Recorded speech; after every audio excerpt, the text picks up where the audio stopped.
Kesha is back with her fifth and allegedly final album under Kemosabe Records, Gag Order. First announced this past April with dual lead singles Eat the Acid and Fine Line, it was very apparent that this record was going to mark a hard departure from any sound that Kesha has done before. This album was produced and written primarily with the legendary producer Rick Rubin, who helped craft Adele's signature 21 and countless other seminal records. While this album does shed poppier elements of Kesha's previous work, there's a clear electronic sound to this really emotionally heavy record. We can't really talk about Gag Order without briefly talking about the hashtag Free Kesha movement and her legal battles with former Kemosabe Records label head and producer Dr. Luke. The title itself is a reference to the situation Kesha is in, being unable to speak or comment on the case. In 2014, Kesha sued Luke for essay and battery, harassment, gender violence, emotional abuse, and unfair business practices. She asked to have the court break her contract. Luke countersued for defamation. In 2015, Kesha extended her lawsuit against Sony Music Entertainment and also filed an injunction against working on and releasing music with Luke. Long story short, she did not win the suits in 2016 and even had to drop some of the charges in LA. Kesha would release Praying, the first single off her acclaimed Grammy-nominated third album, Rainbow, in 2017 as a direct response. The battle continues to this day with a trial date in New York set for July this year. This is a crude summary of events. I implore everyone to read up on the case themselves and to keep an eye out on upcoming resolutions. I bring up Rainbow because it was a turning point for Kesha both critically and musically. It was one of my personal favorites in 2017, a solid evolution beyond Kesha's earlier works that really punctuated her overlooked vocal and lyrical talent. I view Gag Order as the grand finale of a trilogy of records Kesha has dropped in the last 6 years throughout these lawsuits. 3 years and one pandemic ago, Kesha dropped High Road, a very solid return to her dance pop roots that felt a little underbaked at times. I always felt that High Road was more or less like a show of her range, not necessarily like a demonstration of a specific talent that Kesha had. It was just okay. Gag Order, on the other hand, jettisons everything we know about Kesha to deliver what probably is her most raw, honest, and innovative record to date. The striking cover of a plastic bag over Kesha's head came from the same designer who worked on visuals for High Road and Rainbow. It really does serve as a warning. This album is not an easy listen. It's a jarring experience that requires careful and conscious listening. You can't just put it on and coast off the vibes. You've kind of got to be hooked in. I'd liken this to a more coherent and slimmed down version of Miley and her Dead Pets. It's kind of that record. I did enjoy Dead Pets to some degree, but Gag Order is a slim, riveting 13 tracks and 39-minute journey. The opener, Something to Believe In, is just ominous, sharp. There's a deliberate droning quality and pain to it that extends well into the instrumental itself. The chorus feels more like self-assurance than self-empowerment, sort of like a mantra to get through each day. The outro is just raw self-criticism over distorted vocals that perfectly cuts to Eat the Acid, a retelling of the moment that Kesha had a spiritual awakening on acid. This track is Lynchian horror put into a ballad about isolation. The chorus recalls a warning that her mother had to never drop acid. There's a pointed theme about talking to God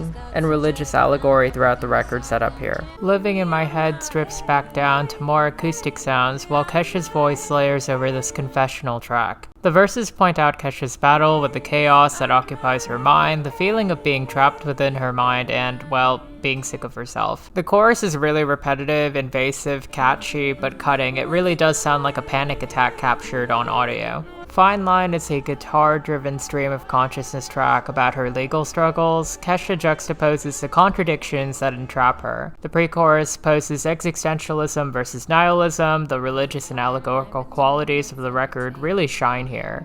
The chorus underscores how human she is. There's a bookend to her iconic line about forgiveness and praying, where she says, "There are some things that should never be forgiven." The final chorus really does feel like a pointed re-examination of her previous two works, referencing Learn to Let Go off Rainbow and the nature of High Road, and whether or not those were performative or real looking back. Fine Line definitely has to be one of my highlights of this record. Only Love Can Save Us Now continues the religious undertones both sonically and lyrically. quickly. This track's upbeat, but it does contain some of the harshest lyrics. She likens her trials to being resurrected herself. The lines about her being sued because of her mom's tweets bring levity, but they also remind us how absurd she finds her situation is. It's satirically furious. The next track, All I Need Is You, I discovered, was written about her cat, Mr. Peeps, who almost died last year. And gosh, this track is such an emotional powerhouse. It's so touching, it's emotional. The depths of her love for her cat over a chorus that really did remind me of Charlie XCX's White Mercedes. It's probably my favorite off this record just because of how earnest and sincere it is. The next track, To Drama, is another highlight. It's a very quirky bop about self-importance, self-destruction, the pulsing synth throughout, and the ethereal chorus. It's very hypnotic, very foreboding.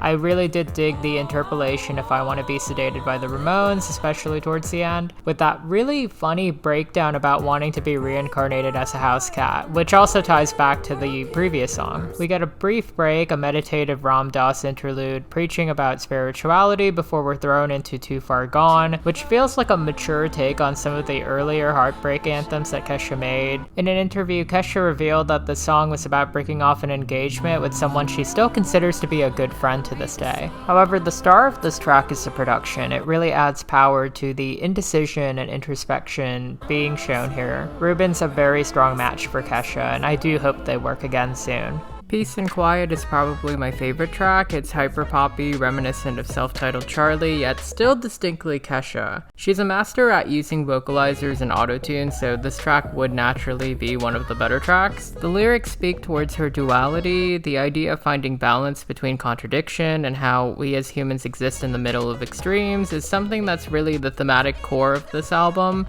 but this one's such a fun track. The bridge is absolute perfection.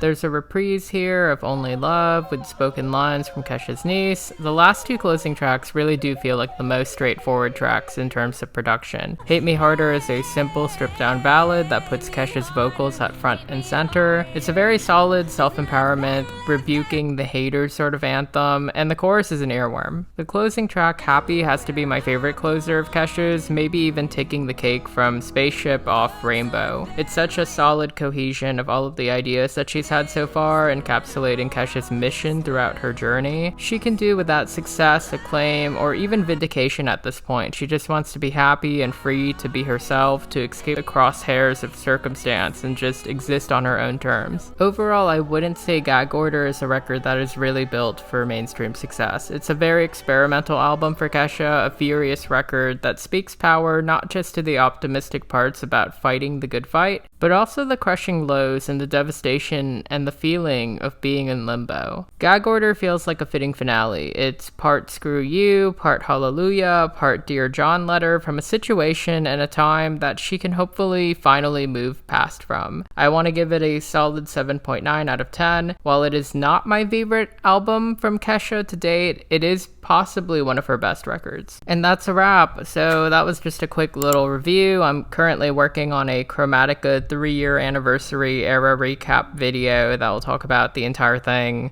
Hopefully I can get that out by like the actual anniversary date, but who knows. Thank you so much to my subscribers. If you like this content, comment, follow, tell me your favorite track, a shout out to my members, and I will see you soon.